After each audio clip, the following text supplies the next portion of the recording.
Hello Bandicoot Jeffrey. Thank you for your time. First question. Who was the first person that welcomed you and made you feel at home on the UHF CB radio? Cooter Rodney 599. Who was the first person to treat you like crap on the CB radio? Jack David Gary Dymock. Who was the first person you scared away from the UHF CB radio? Richard 101. Why didn't you like Vietnam War veteran, Richard 101? I did like him very much at first. He had many friends such as Emma, Cooter, Woza, Vince and even Chucky. One day Richard 101 and I were talking and Jack deliberately blocked us both out. I tried to call Richard back but he thought I was Jack and didn't reply. So from that day on I hated his fucking guts. I later took Woza up to Channel 8 where Richard couldn't hear me or reply in his own defense, and I backstabbed the hell out of him trying to sway Woza away from Richard as a friend. Big ears. Cooter heard this and dopped me into Richard. It's not my fault Vietnam War veterans have bad hearing.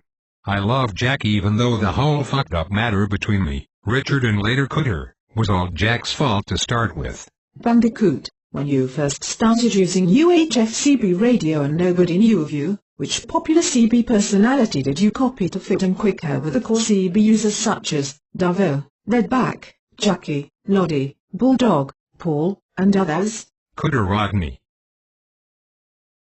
You took and used the saying, "That's the business," from which popular CB radio user? Cooter Rodney. Which popular CB guy did people in the early days mix you up with? Cooter Rodney.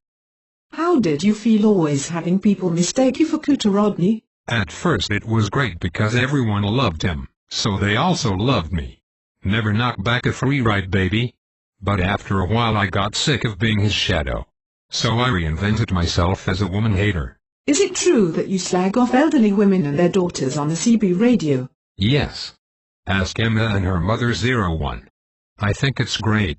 Apart from Cooter, Redback and Spare Tire, I can get away with slagging them off because their other friends like Michael Stooge and Paul Whitehouse never say a word in their defense. Is it true you slag off 14-year-old underage minors on the CB radio like Spare Tire Ashley? Yes. But I don't do that anymore because my new mate Ray might hear me and find out that I'm really an asshole. You were telling us about a time when you ripped your work shirt buttons off in anger while driving home up the Springbrook Mountain. What happened, Bandicoot? I was in a hurry to get home and brown-nosed Jack the faggot on the CB radio. But an elderly woman was driving slowly, so I made a scene and scared the hell out of her by tearing my work shirt. Oh dear, how fucking gay of you. Anyway. Next question. You supposedly own the house you and your parents live in at Springbrook. Is that true? Yes, that is true. My parents live in my home. I own that house. That house is all mine. I own it all, not my parents. They own nothing. What do you do for a living that allows you to own your home and board your own parents? I clean up marsupial poo at the zoo. Oh, I was wondering what that awful smell was. Bandicoot Jeff, which person did you publicly admit over the CB radio you dobbed into the Taxman? Cooter Rodney. Jeffrey, why didn't you stand up publicly and support Chucky and Cooter when they were on the march against Paul Whitehouse's dictatorial internet pecking order rubbish? It is true that behind the scenes while in the company of Cooter and Chucky I did say I supported them both, but at the end of the day brown-nosing Paul 668 was more important than those other two mates. You see, Paul does cheap under-the-counter tax-free electrical repairs for me. All I got from Cooter was friendship, cold beer, food and a lawnmower for 8 stale Long Beach cigarettes. You haven't been on the UHF CB radio much lately. What happened? I hate Cooter with a passion. After he heard me backstab Richard 101, he started calling me Bandicoot in front of everyone and things got worse after that for me. I told everyone that I quit UHF CB radio. It is a lie. I am still there.